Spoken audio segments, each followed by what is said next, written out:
Drop your screen, look to the sky. Merci pour votre indulgence sur mon accent anglais. Autrement dit, lâche ton écran, lève les yeux au ciel. Avant de vous raconter une petite histoire, celle qui m'a donné l'idée de peindre ce tableau, je tiens à faire cette remarque qu'il serait légitime d'interpréter cette œuvre comme ayant une dimension mégalomane, si j'ose dire, dans le sens où le personnage central semble être au-dessus, entre guillemets, des autres. Il évoque une certaine grandeur et toute puissance, je reconnais. Ce n'était pourtant pas l'état d'esprit dans lequel j'étais quand j'ai peint ce tableau. Je ne me voyais pas particulièrement au-dessus des autres, si ce n'est que j'avais conscience d'échapper, dans une certaine mesure, à certains carcans. Je vais vous expliquer. Et dans le cas où je me suis peint moi, au centre du tableau, ce qui n'est pas forcément le cas, car quand il y a un personnage central dans mes peintures, ce n'est pas forcément à moi que je pense, il n'y a pas forcément de projection. Bref. Il y a quelques années, cela devait être logiquement autour de 2020 avant de réaliser cette peinture, je me promenais en ville au bord du fleuve. Je suis soudain ébloui d'émerveillement par un coucher de soleil éblouissant, magnifique, qui teintait la grande majorité du ciel d'un ton rose vif. Moi qui ai tendance à donner beaucoup d'importance à la nature, qui a le don de me toucher, je reste hypnotisé par ce coucher de soleil éclatant durant quelques secondes tout en marchant. C'est alors que je regarde devant moi et j'aperçois le tramway qui arrive et défile devant moi. Et là, quelque chose me frappe.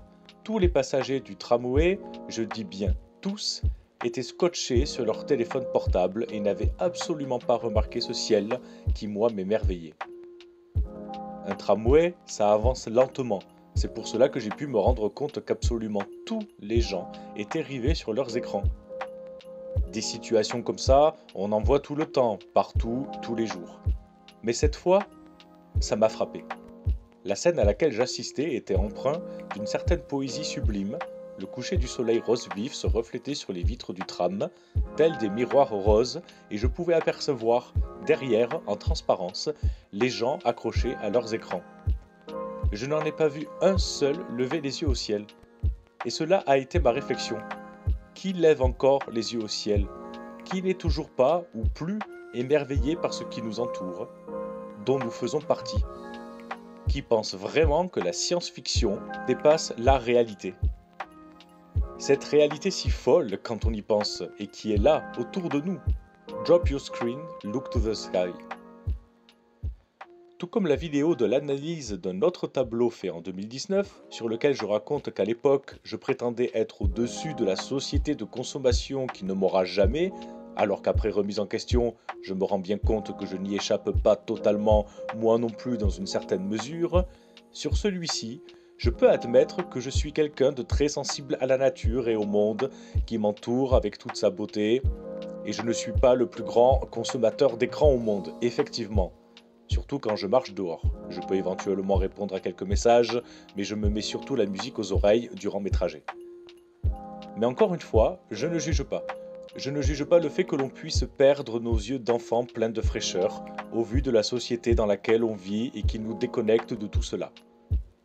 C'est pour ça que ce tableau n'a pas totalement été fait dans un esprit de mégalomane, si je puis dire.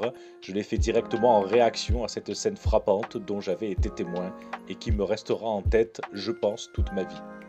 Mais je pense effectivement avoir plus de recul maintenant qu'en 2020, où je ne me prends pas pour cet être au-dessus des autres qui prétend échapper à tous les carcans de la société, comme en l'occurrence le portable. J'insiste sur cela pour vous aider à ne pas percevoir cette peinture comme prétentieuse, car, au vu de ce qu'elle représente, je pourrais comprendre. En effet, nous apercevons un homme beaucoup plus grand que les autres qui lève les yeux au ciel, qui s'émerveille en regardant le ciel et les planètes, levant les bras comme extasié, éclairé par le soleil. On pourrait penser qu'il sent qu'il fait partie d'un tout. Tout autour de lui, une foule de gens de plus petite taille sont scotchés sur leur portable et ne lèvent pas les yeux au ciel, insensibles à la beauté qui les entoure, ou même tout simplement ne l'ont même pas remarqué puisque trop absorbés par leurs outils. Ce qui bien évidemment illustre la scène que j'ai vue, ce n'est pas pour rien qu'elle m'a donné envie de faire cette toile. Cette œuvre intitulée Drop Your Screen, Look to the Sky est une critique directe et poétique de notre dépendance aux écrans et de la déconnexion avec le monde naturel. J'ai juxtaposé ici deux comportements et attitudes face à l'environnement immédiat. D'un côté, l'homme qui lève les bras vers le ciel, en communication avec l'immensité cosmique, et de l'autre, une foule de silhouettes absorbées par leurs écrans, totalement indifférents à la beauté environnante. Le personnage central, plus grand que les autres, symbolise une prise de conscience, un éveil spirituel ou intellectuel. Sa nature imposante renforce l'idée qu'il a dépassé une forme d'asservissement technologique, et c'est peut-être utile de préciser une 50e fois que je ne prétends pas être dans ce cas d'avoir atteint le paroxysme de mon éveil intellectuel, malgré que ce soit moi qui ai peint cela. Cela allait, je le rappelle, avec mon état d'esprit du moment en 2020. Et quand bien même je suis sensible à la nature et que je ne suis pas un grand consommateur d'écran. Les autres figures, courbées sur leur téléphone, illustrent la soumission ou l'obsession pour un monde virtuel. La lumière provenant du soleil illumine l'homme qui regarde le ciel, comme pour souligner qu'il a accès à une vérité supérieure ou à une source d'énergie vitale. Ce qui me dérange encore une fois dans cette toile, entre parenthèses. J'aurais pu tout aussi bien le faire tout petit, écrasé par cette foule de personnes tenant leur portable, prenant toute la place. Bref.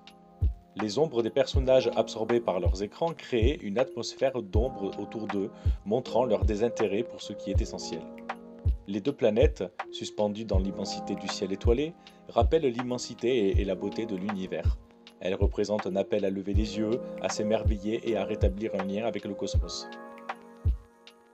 Le ciel en dégradé de bleu évoque un espace infini d'exploration et d'inspiration, contrastant avec le caractère limité des écrans. Cette œuvre pose des questions sur nos priorités en tant qu'individus et société. Les silhouettes captives de leur téléphone dénoncent la manière dont les écrans prennent le contrôle de nos vies.